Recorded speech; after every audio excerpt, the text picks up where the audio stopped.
బంగారు తల్లి నవ్వులా చింతల్లలా.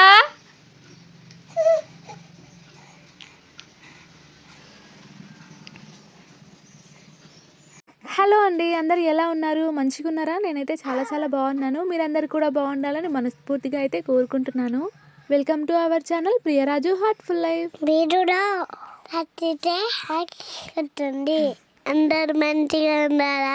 మాకు సపోర్ట్ ఇచ్చినందుకు మీరు బాధలని దేవుని మొక్కరా. పిల్లలు మాట్లాడుతుంటే అసలు ఎంత క్యూట్గా అనిపిస్తుందో కదా, అట్లనే వినాలనిపిస్తుంది. ఇంకా కాసేపు మీతో మాట్లాడిద్దాం అనుకున్నాను, కానీ దొంగ పారిపోయిండు. మా పెద్దోడు అయితే స్కూల్కి వెళ్ళిపోయిండు. ఇంకా చిన్నోని కూడా అంగన్వాడికి అయితే పంపించాలి. వీడిని పంపించేసరికి తల ప్రాణం తోక్కొస్తుంది. ఏంది? పెద్దగా అయినాక బస్సులో పోతావా? ఇప్పుడు అంగన్వాడికి పోవా? ఎందుకు ఎందుకు చెప్పు మరి. కాదు, ఇప్పుడు నువ్వు అంగన్వాడికి ఎందుకో అది చెప్పు. తోలిస్తా ఇప్పుడు అంగన్వాడికి. రేపు పోతావా? ఈరోజు ఎందుకు పోవు? చెప్పు మళ్ళీ ఎందుకు పోవు? ఎందుకు ఎందుకు తీయొద్దు? నీకు చాలా మంది దోస్తులు ఉన్నారు.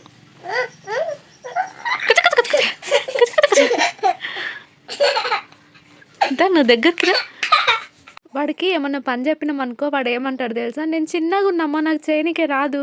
ఏదన్నా తేపోరా అంటే నేను చిన్నగా ఉన్నామా, నాకు అందదు. వాడు అట్లా మాట్లాడే ప్రతిసారి రికార్డ్ చేద్దాం అనుకుంటాను, కానీ ఫోన్ పెట్టగానే నన్ను తీయకు అని పారిపోతాడు. కోళ్ళ పారంలో కోళ్ళన్నీ కూడా పోయినాయి అనమాట. ఇంకా పని అయితే జరుగుతుంది. కోళ్ళు వెళ్ళిపోయిన తర్వాత లోపటున్న బుట్లన్నీ కూడా బయట పెట్టేస్తారు కడగటానికి. ఇంకా పొట్టు ఉంటుంది కదా, ఏమంటారు అబ్బా, ఎరువు ఉంటుంది కదా, ఇంకా ఎరువును అయితే వేరే వాళ్ళు కొనుక్కుంటారనమాట. ఇంకా అది ఎత్తుకెళ్ళిన తర్వాత ఊడవటము, బూజు దులపటము, అలకటము, చాలా పనులు ఉంటాయి. ఒక సిస్టర్ కామెంట్ చేసింది, షెడ్ రెడీ చేస్తున్నప్పటి నుంచి కోల్పోయేదాకా అంతా కూడా ఒక వీడియో చేయండి అని. నేనైతే ప్రస్తుతం వెళ్ళటం లేదు కాబట్టి అన్ని వీడియోస్ తీయటం కుదరదు, కాబట్టి కొన్ని అయినా యాడ్ చేద్దామన్నట్టు మా ఆయనకైతే చెప్పిన వీడియోస్ తెమ్మని.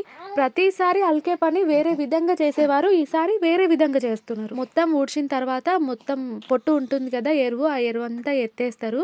తర్వాత ఎర్రమట్టి తెచ్చి ఆడికిడికి చిమ్ముతారు. ఆ తర్వాత మళ్ళీ నీళ్ళు పడతారు. ఆ తర్వాత మళ్ళీ అలుకుతారు. కానీ ఇప్పుడు మాత్రం డ్రమ్ములోనే నీళ్ళు పోసి మట్టి వేసి కలిపినట్టున్నారు. ఇంట్లో అలుక్కుంటాం కదా, అలా అలుకుతున్నట్టున్నారు. ప్రస్తుతం పాప ఉంది కాబట్టి నాకు ఒక 1 year రెస్ట్. ఇంకా తర్వాత మళ్ళీ యథావిధిగా పని చేసుకోవాలి, తప్పదు. ఈ కోళ్ళ పారం అసలు ఎందుకు కట్టుకున్నామో తెలుసా? మా ఆయనకి ఊరు నుంచి వేరే ఊరికి వెళ్ళటము, అక్కడ జాబ్ చేసుకోవటము, ఇదంతా పెద్ద రిస్క్ లాగా ఉంది అని ఇది ప్లాన్ చేసుకున్నాడు. వెళ్ళటం రావటం పెట్రోల్ ఖర్చుకే సగం అయిపోతుంది. ఆయనే కుదరదు అనుకొని బిజినెస్ లాగా ఇది ఒకటి స్టార్ట్ చేసుకున్నప్పుడు ఇంకా మనం ఏం చేస్తాం బయటకు వెళ్ళి. ఫ్యూచర్లో నేనైనా అంతే. ఇంకా ఇల్లు, పిల్లలు, కోళ్ళపారం, దేవుని దైవాన మాకు బోర్ పడితే కనుక వేసుకుంటే పంట వేసుకుంటామేమో. ఇంకా ఈ యూట్యూబ్ ఇలాగే సాగితే బాగుంటుంది అనుకుంటున్నాను. మేమైతే 4-5 సార్లు బోర్లు వేయించినాము, కానీ ఒక్కసారి కూడా నీళ్ళు పడలేదు. వేసిన ప్రతిసారి పైసలు పోవుడే ఉంది, కానీ నీళ్లు పడ్డది మాత్రం లేదు. చూద్దాం, ఎప్పుడో ఒకసారి మంచి రోజు రాకుండా పోతుందా, నీళ్లు పడకుండా పోతాయా, అదంతా మన అదృష్టం మీద రాసిపెట్టుంటుంది. నాకైతే పొలం పనులు రావు. ఒకవేళ మాకు బోర్ ఉండి మేము పొలం వేసుకుంటే గనుక వెళ్ళక తప్పదు కాబట్టి నేర్చుకుంటానేమో. కానీ ఒకటి, ఎంత పొలం ఉన్నా సరే బోర్ లేకుంటే ఏం చేయలేదు. పాప అయితే ఆడుకుంటుంది, అక్కడక్కడ పాపవి సౌండ్స్ కూడా వస్తుంటాయి. డిస్టర్బెన్స్గా అనుకోకండి అబ్బా. పడుకున్నప్పుడే కంప్లీట్ చేసుకుందాం అనుకున్నాను, కానీ కంప్లీట్ అవ్వలేదు. షెడ్ మొత్తం ఇట్లా వంగి అలికేసరికి నడుములు టింగుమంటాయి అబ్బా. ఇంకా ఇది అలికిన తర్వాత కొంచెం ఆరిన తర్వాత బుట్లు కడగటం అయితే స్టార్ట్ చేస్తారు. ఇంకా కడిగిన బుట్లు అయితే లోపల పెట్టాలి కదా, మొత్తం పూర్తిగా ఆరిపోతే బాగుంటుంది కాబట్టి కొంచెం ఆరిన తర్వాత ఇంకా బుట్లు కడగటం స్టార్ట్ అవుతుంది. మనకు సపరేట్గా కిచెన్ అంటూ లేదు కదా. thumbnail ఎప్పుడు రాసేటప్పుడైనా కిచెన్ కాకుండా ఎట్లా రాద్దామా అని చూస్తే పెద్ద వాక్యం లెక్క వస్తుంది. అందుకే సర్లే అని ఇంకా కిచెన్ అనే పదమే వాడేస్తా. ప్రస్తుతానికైతే ఇది చూసిరా ఎంత గందరగోళంగా ఉందో. ఆయన అయితే సరుకులు తీసుకొచ్చిన తర్వాత ఇది మొత్తం కూడా సర్దుకుందాం అన్నట్టు ఇన్ని రోజులు నెగ్లెక్ట్ చేసిన. అమ్మ అయితే తనవే 2 బ్లౌజులు అయితే ఉన్నాయి, ఇంకా కుట్టుకుంటాను ఖాళీగానే ఉన్నాను కదా అన్నట్టుగా కట్ చేసుకుంటుంది. వేరే వాళ్ళు కూడా కుట్టమని తెస్తుంటారు, కానీ అస్సలు వీలు కాదు. ఆ మిషన్ కూడా బాగా సతాయిస్తుంది, దారం ఊరికే తెగిపోతుంది. ఇవైతే మొన్ననే సంక్రాంతి పండక్కి అన్ని కూడా కడిగి పెట్టుకున్నాం కదా. ఇక వీటిలో అయితే మొత్తం సరుకులు నింపేసుకుందాం ఫస్ట్, ఇంకా తర్వాత మంచిగా సర్దేసుకుందాం. సరుకులకు ఆయన వెళ్ళేటప్పుడు నేను కూడా వస్తాను, సూపర్ మార్కెట్ కి వెళ్దాం అన్నాను. సూపర్ మార్కెట్ కి ఎందుకు, డబ్బులు ఎక్కువ అవుతాయి, కిరాణా షాప్ లో తీసుకొస్తానులే అన్నాడు. ఏమొద్దు రాసివ్వు నేను తీసుకొస్తాలే అన్నాడు. ఇంకా పాపను ఎత్తుకొని నేను కూడా ఎక్కడ పోదులే అన్నట్టు ఇంట్రెస్ట్ లేక సరేలే అని రాసిచ్చిన. అంటే రాసివ్వలేదు, ఇంకా వాట్సాప్ లో మెసేజ్ లాగా అయితే పెట్టేసిన ఏమేం కావాలో, ఇంకా తీసుకొచ్చిండు. కానీ నన్ను మోసం చేసిండబ్బా, సూపర్ మార్కెట్ కి పోను అని చెప్పి వెళ్ళిండు. అదేంటో గానీ నేను సూపర్ మార్కెట్ కి వెళ్దామన్నా, లేకుంటే ఇండియన్ మార్ట్ కి వెళ్దామన్నా, 2 రూపీస్ షాప్ కి వెళ్దామన్నా వద్దు వద్దు వద్దు ఒక్కటే మాట. ఆ పేర్లు ఎత్తంగానే భయపడతాడు పాపం ఎందుకో. నేను తీసుకునేదేమో గానీ అందులో గిట్లా పోయిన అనుకోండి వెళ్ళేది చాలా కష్టం. అంటే అంత తొందరగా బయటికి వెళ్ళను అనమాట, అన్నిటిని చూసుకుంటా మెల్లగా తీసుకుంటా, అందుకే భయపడతాడు పాపం. కానీ ఆయన ఒక్కడు గనుక వెళ్ళిండు అనుకోండి, నేను చెప్పినవన్నీ తేడు, ఏదో ఒక్కటన్నా ఖచ్చితంగా మిస్ అయిపోతుంది.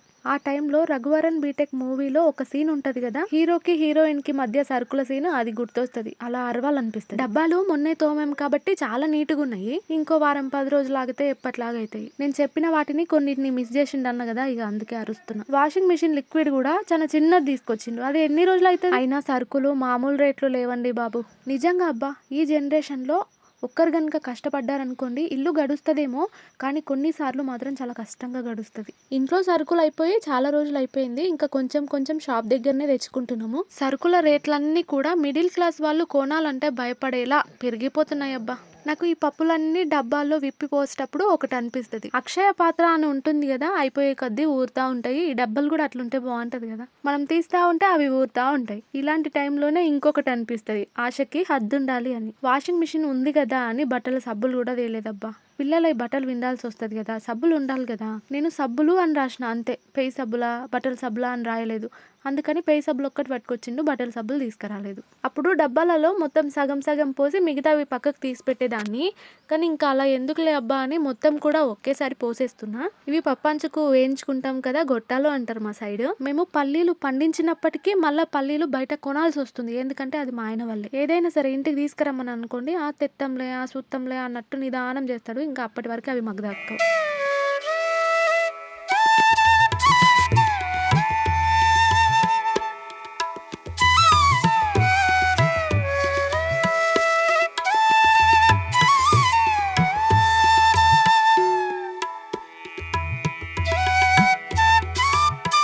ఈ బాక్సులు నేను మీషోలో తీసుకున్నా, ఇప్పుడు కాదు తీసుకొని చాలా డేస్ అవుతుంది. ఒక్క బాక్స్ ఏమో తీసి చూసినా, ఇక బాగుందిలే అన్నట్టు లోపల పెట్టేసిన, ఇంకా దాన్ని విప్పి చూసిందే లేదు, మళ్ళీ ఇప్పుడే తీస్తున్నా. ఇన్స్టాగ్రామ్లో అయితే ఏడ చూసినా ఈ డబ్బాలే కనిపిస్తున్నాయి, బాగా అనిపిస్తుంది లుక్, అందుకని తీసుకున్నాను. నిజంగానే బాగున్నాయి. గ్లాస్ ఐటమ్ అయితే కాదు, ప్లాస్టికే, కాకపోతే గట్టిగా ఉంది డబ్బా. నాకైతే 8 బాక్సెస్ అయితే వచ్చినాయి. ఇంకా కొన్ని సరుకులేమో ఆ చిన్న చిన్న డబ్బాలలో పెట్టుకుంటున్నాను. పప్పులు ఉప్పులు కొంచెం ఎక్కువ మోతాదులో ఉండేటివేమో పెద్ద బాక్స్లలో పెట్టుకుంటున్నాను. జీలకర్ర ఆవాలు అన్ని ఒకేసారి కలిపి పెట్టుకున్నాను. ఇంట్లో కారం పొడి నిండుకుందబ్బా. మా ఆయన కొంతమందిని అడిగిండు గానీ ఇంకా పచ్చిగున్నాయి ఎండలేదు అన్నారంట. ఏనన్నా ఉంటే తెప్పియాలి. పూర్తిగా నిండుకుంది కారము. మా అత్తమ్మ వాళ్ళ ఇంటి దగ్గర ఒక గ్లాస్ అయితే తేవాల్సి వచ్చింది. అవి తేవాలి, ఎండకు పోయాలి, మిరపకాయలు తేవాలి, తొడిమెలు తీయాలి, ఎండకు పోయాలి, పట్టియాలి, అంతవరకు నీరుపొడి ఉండదు ఇంట్లో. ఈ వాల్ స్టిక్కర్ అయితే నాన్న తీసుకొచ్చి ఉండే, ఇంటి దగ్గర ఉండేనంట, ఖాళీగానే ఉంది, ఏమైనా యూజ్ అవుతుందేమో అన్నట్టుగా తీసుకొచ్చారు. ఇవి చూసినప్పుడు వేయటం ఈజీలే అనిపిస్తుంది, కానీ వేసేటప్పుడు మాత్రం చుక్కలు కనిపిస్తాయి అబ్బా. ఒక సైడ్ తీస్తుంటే ఒక సైడ్ అతుక్కుపోతుంటది. నిదానంగా నీట్ గా వేసుకోవాలి, లేకుంటే అస్సలు రావు ఈ స్టిక్కర్స్ మంచిగా. చెక్క కనిపిస్తుంటే అంత బాగోలేదు కదా, కలర్ వేద్దాం అనుకున్నాను, కానీ ఈ స్టిక్కర్ ఉంది కదా, ఇంకా కలర్ వేయటం ఎందుకు అన్నట్టు స్టిక్కర్ వేసేసాను. కొంచెం చెక్క లుక్ వస్తుంది, బాగుంటది. కొంతమంది హెయిర్ గురించి అడుగుతూ ఉంటారు కదా, ఇట్లా నా లెక్క మలిపేసుకోండి, ఖచ్చితంగా పెరుగుతుంది. నేను ఎక్స్పీరియన్స్ తో చెప్తున్నా. జుట్టు పొడుగు ఉందా పొట్టిగుందా అది కాదబ్బా మ్యాటరు, ఎంత ఉన్నా సరే కొంచెం హెయిర్ థిక్ ఉంటే బాగుంటుంది. తలస్నానం చేసినాం అనుకోండి, బొచ్చున్న కోల్ లెక్క కనిపిస్తుంది. నూనె పెట్టుకున్నాం అనుకోండి, బొచ్చు తీసేసిన కోల్ లెక్క కనిపిస్తుంది, అంటే సన్నగా అయిపోతుంది. ఈ స్టిక్కర్ వేయనికైతే అటు దిగి అటు ఇటు చాలా కష్టపడేసినాను అబ్బా. ఇది వేయటానికే నాకు చాలా టైం పట్టింది. మళ్ళీ నాకు అందదాయే పీట వేసుకొని ఎక్కదిగా ఎక్సర్సైజ్ చేసినట్టు అయింది. మీషోలో అయితే చాలా రకాల స్టిక్కర్స్ ఉంటాయి కదా, చాలా మంది కిచెన్ మొత్తం కవర్ చేస్తూ ఉంటారు, కానీ సున్నానికి అంత బాగా స్టిక్కర్స్ అయితే అతుక్కోవబ్బా. నేను ట్రై చేశాను. కలర్ ఉంటే గనుక, అదే పెయింట్ ఉంటే గనుక అతుక్కుంటుందేమో, కానీ సున్నానికి మాత్రం ఊడిపోతుంది. నేను ఫ్రూట్స్‌ది కింద అంటించిన గదా! అదైతే మందంగా వచ్చింది బావుంది.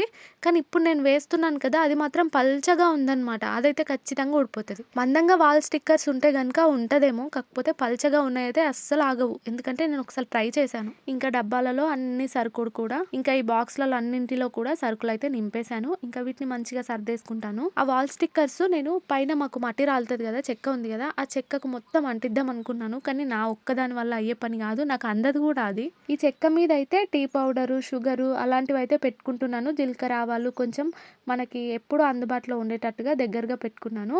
ఇంకా కొంచెం పెద్ద పెద్ద ఐటెమ్స్ అన్నీ గూడా సైడ్‌కయితే పెట్టేస్తున్నా. అన్ని బాక్స్‌లలో సరుకులన్నీ నిండుగా ఉన్నాయి కాబట్టి మన కిచెన్ కూడా నిండుగా కనిపిస్తది. ఒక్క వీడియో చేయటానికి, పని చేసుకోవటానికి నాకసలు ఎంత టైం పడుతది తెలుసా? కొంచెం చేయాలి, పాపతోని కూరకాలి, మళ్ళీ రావాలి, మళ్ళీ చేసుకోవాలి. అందుకే నేనేం చేస్తానంటే ఒక్కరోజు మొత్తం వీడియో షూటింగ్‌కే అయిపోతది. పాపతోని గడుపుకుంటా ఇంకా వీడియో షూటింగ్‌కి అయిపోతది. నెక్స్ట్ డే ఇంకా ఫ్రీగా మంచంకి అతుక్కుపోతా. ఎందుకంటే ఈ టైంలో నేను డైలీ కష్టపడాలంటే చాలా కష్టము. ఆ వచ్చే బ్యాక్ పెయిన్‌లు, కాళ్ళ నొప్పులు అవన్నీ తట్టుకోలేం. అందుకే ఒకరోజు కష్టపడుతూ, ఒకరోజు రెస్ట్ తీసుకుంటూ అట్లా మేనేజ్ చేసుకుంటున్నా. కొన్ని వంటకాలు గానీ, ఏవైనా సరే వీడియోస్ కోసమే చేస్తారు కదా అంటే కొన్నిసార్లు నిజంగానే చేస్తాను. ఎందుకంటే యూట్యూబ్‌ని కూడా నేను కొంచెం జాబ్ లెక్కనే ఫీల్ అయ్యి చేసుకుంటున్నా. ఎప్పుడూ ఒకటే పెడితే చూసేటోళ్ళకి బోర్ కనిపిస్తుంది కదా! కొంచెం కొత్తగా ట్రై చేస్తే వాళ్ళు ఇష్టంగా చూస్తారు కదా అని నాకు ఒంట్లో ఓపిక లేకపోయినా ప్రయత్నిస్తూ ఉంటా. ఈ చెక్క జరపనీకే కూడా మనకు శాతనైతలేదబ్బా! ఇట్లా కష్టపడి చేసుకున్నా మీకే లాభం గదా అంటే మరి కష్టపడేది అందుకోసమే గదా! ఇంట్లో 2, 3 చెక్కలుండే సేమ్ ఇలాంటివే. వాటిని కూడా ఇట్లనే పెయింట్ చేసి అక్కడిక్కడ సెట్ చేద్దాం అనుకున్నాను. కానీ ఆ చెక్కలు కనిపించట్లేదు ఇప్పుడు. ముందర చెక్క కొట్టిపించుకున్న తర్వాత నాకైతే చాలా యూజ్‌ఫుల్‌గా అనిపిస్తుందబ్బా! చాలా వరకు అక్కడ, ఇక్కడ మొత్తం సెట్ అయిపోయింది. ఇంకా కింద ఎక్కువగా సందలు లేకుండా. స్టవ్ అయితే అమ్మ తుడిచేసినట్టుంది. ఇంకా అన్నం మెతుకులుంటే ఉత్తిగా ఊడ్చేశాను. బయట చాలా చలిగుంటది గదా! నేను గానీ, మా అక్క గానీ, మా అమ్మకి చెప్తూనే ఉంటాం. చలికి లేసి పని చేసుకోకు. కొంచెం నిదానమైనా సరే కొంచెం ఎండెళ్ళిన తర్వాత చేసుకుందాంలే. మనం ఏడికోయేదుంది అని. అయినా సరే మా అమ్మ వినదు. పొద్దున్నే లేస్తది. అట్లనే పని చేసుకుంటది. మిగిలిన సరుకులన్నీ కూడా ఈ బాక్స్‌లలో పెట్టేస్తున్నాను. గోధుమ పిండి, రవ్వ అలాంటివన్నీ కూడా ఇంకా బాక్స్‌లలో అయితే పెట్టేశాను. ఇంకా కొన్ని గిన్నెలు బోర్లిచ్చేటివి ఉంటాయి. ఇంకా అన్ని గిన్నెలు కూడా బోర్లిచ్చేస్తున్నా. ఈ మధ్య నాకు ఏ క్వెషన్ మైండ్‌లో తిరిగినా, ఏం అడగాలనిపించినా చాట్‌జీపీటీని బాగా వాడేస్తున్నా. పాపం అది నన్ను ఎంత తిట్టుకుంటుందో ఏమో! మనకు చిన్నప్పటి డౌట్స్ ఉంటాయి గదా! అవి అడగాలి ఒకసారి. అంటే మన తాతోళ్ళు, ఆళ్ళ తాతోళ్ళు, ఆళ్ళ తాతోళ్ళు అసలు ఫస్ట్ ఎవరు పుట్టిర్రు? ఇలాంటివి చిన్నప్పుడు బాగానే ఉంటాయి గదా మైండ్‌ల. అంతేకాదు ఈడ నిలబడి అక్కడ చూసినామనుకోండి ఆకాశం కిందున్నట్టే కనిపిస్తది. కొద్ది దూరం ఉరుకుతే ఆకాశం అందుతదన్నట్టు ఉరుకుతుంటిమి. అప్పటి రోజులు బావుంటాయి గదా! Golden days. కేక్ చేసినా గానీ కేక్ ఐటెమ్స్ అన్నీ తీసి పెట్టలేదనమాట. పిల్లలకి దొరికినాయంటే ఇగ మళ్ళీ అవి నాకు దొరకవు. అందుకే మళ్ళీ అన్నీ ఎక్కడివక్కడ పెట్టేశాను. ఇవంతా సర్దుకోవటానికి ఒక 1 అవర్ పట్టొచ్చు. కానీ పిల్లలున్న వాళ్ళకైతే కొంచెం ఎక్కువ టైం పడతది అంతే. ఏంటో ఇంట్లో కొంచెం ఏం పనులు చేసుకోవాలన్నా పీటేసుకొని చేసుకోవాలి. మన హైట్ అలాంటిది. మామయ్య ఫోటో అటు సైడు పెట్టటానికి సరిగ్గా రాక అందక అక్కడ పైన పెట్టేశాను.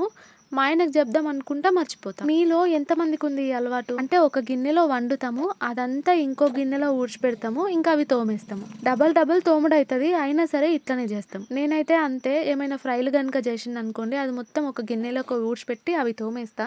సాయంత్రం మళ్ళీ ఎట్లాగో అది అయిపోతది గదా! మళ్ళా దాన్ని దోమక తప్పదు. నాకు తెలిసి చాలా మంది నా లెక్కనే ఉంటారబ్బా! చింతకాయలైతే నాన్న బానే తీసుకొచ్చిండు. ఒకసారి పప్పేసుకోవాలి. ఒకసారి చట్నీ చేసుకోవాలి. నాకు షార్ట్ వీడియోస్‌కి వాయిస్ ఇచ్చి అప్‌లోడ్ చేయాలంటే జస్ట్ ఒక హాఫ్ అన్ అవర్‌లో చేసేస్తా. అదే లాంగ్ వీడియోస్‌కి ఎడిట్ చేసుకోవాలి, వాయిస్ ఇచ్చుకోవాలంటే చాలా టైం పడతది నాకు. ఎడిట్ చేసుకోవటానికి ఒక అర్ధగంట పడతది. ఇంకా దానికి వాయిస్ ఇచ్చుకోవటానికి గంట, గంటన్నర ఖచ్చితంగా పడతది. ఒక్కొక్కసారి 2 అవర్స్ కూడా పడతది. కోళ్ళపారం దగ్గర బుట్లు కడిగేది ఉంటది గదా! ఇగ అందుకోసం సర్ఫ్ అయితే ఎక్కువ తీసుకొచ్చిండు. ఒక 3 ప్యాకెట్లు తీసుకొచ్చిండు. ఇగ ఈ టబ్ అయితే మాకు సింక్ అన్నమాట. తోమాల్సిన గిన్నెలన్నీ ఆ టబ్‌లో వేసుకొని ఇంకా బయటికి తీసుకొని తోముకొచ్చుకుంటాం. ఇగ మొత్తం సద్దుడైతే అయిపోయింది. ఇల్లైతే ఊడ్చేసుకుంటున్నాను. ఇంటి నిండా కవర్లే ఉన్నాయి. ఇగ ఈ కవర్లన్నీ పొయ్యి కాడేస్తాము. ఈ కవర్లు ఉంటేనే పొయ్యి తొందరగా అంటుకుంటది. లేదంటే అస్సలు అంటుకోదు. బట్ట ముక్కలు గానీ, కాగితాలు గానీ లేకుంటే నాకైతే అసలే అంటియనీకే రాదు. పనంతా అయిపోయింది అనుకున్నాను. కానీ ఈ గోడకి సున్నం మాత్రం ఉంది. అంటే పెయింట్ వేసుకున్నాను కదా! ఇంకా దాని మీద సున్నం అంతా అట్లనే ఉంది. నేను తుడుచుకోనే లేదు ఇంతవరకి. సున్నము తుడిస్తే తొందరగా పోతది అనుకున్నాను కానీ అస్సలు పోవట్లేదబ్బా!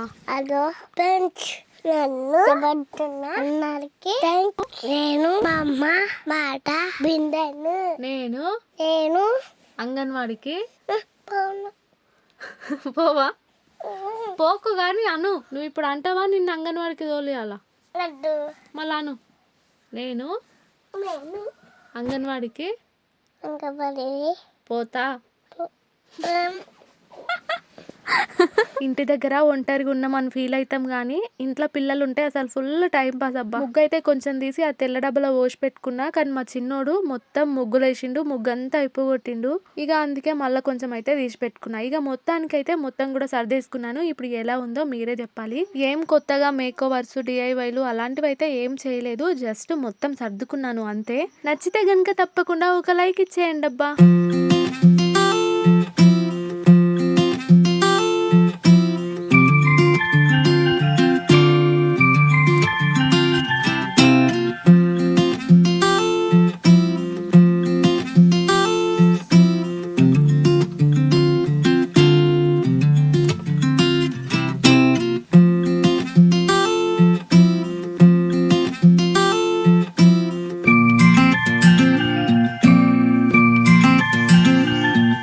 వీడియో చూసిన ప్రతి ఒక్కరికి కూడా చాలా చాలా థ్యాంక్స్. ఈ మనీ ప్లాంట్ ఆకులు అయితే ఎందుకో బ్లాక్ గా అయిపోయినాయి, వాటర్ తో ఎంత కడిగినా పోవట్లేదు. గ్రోత్ ఏమైనా ఆగిపోయిందంటే లేదు, మంచిగా పెరుగుతుంది. నాకు ఇంట్లో మనీ ప్లాంట్ పెంచుకోవాలంటే చాలా ఇష్టము, అందుకే ఇలా సెట్ చేసుకున్నా. ఇంకా ఈ రోజటి వీడియో అయితే ఇంతే అబ్బా. తెలుసుగా, వీడియో నచ్చితే ఒక చిన్న లైక్, ఒక చిన్న కామెంట్. ఇక ఉంటానండో, బాయ్. అందరికి బాయ్.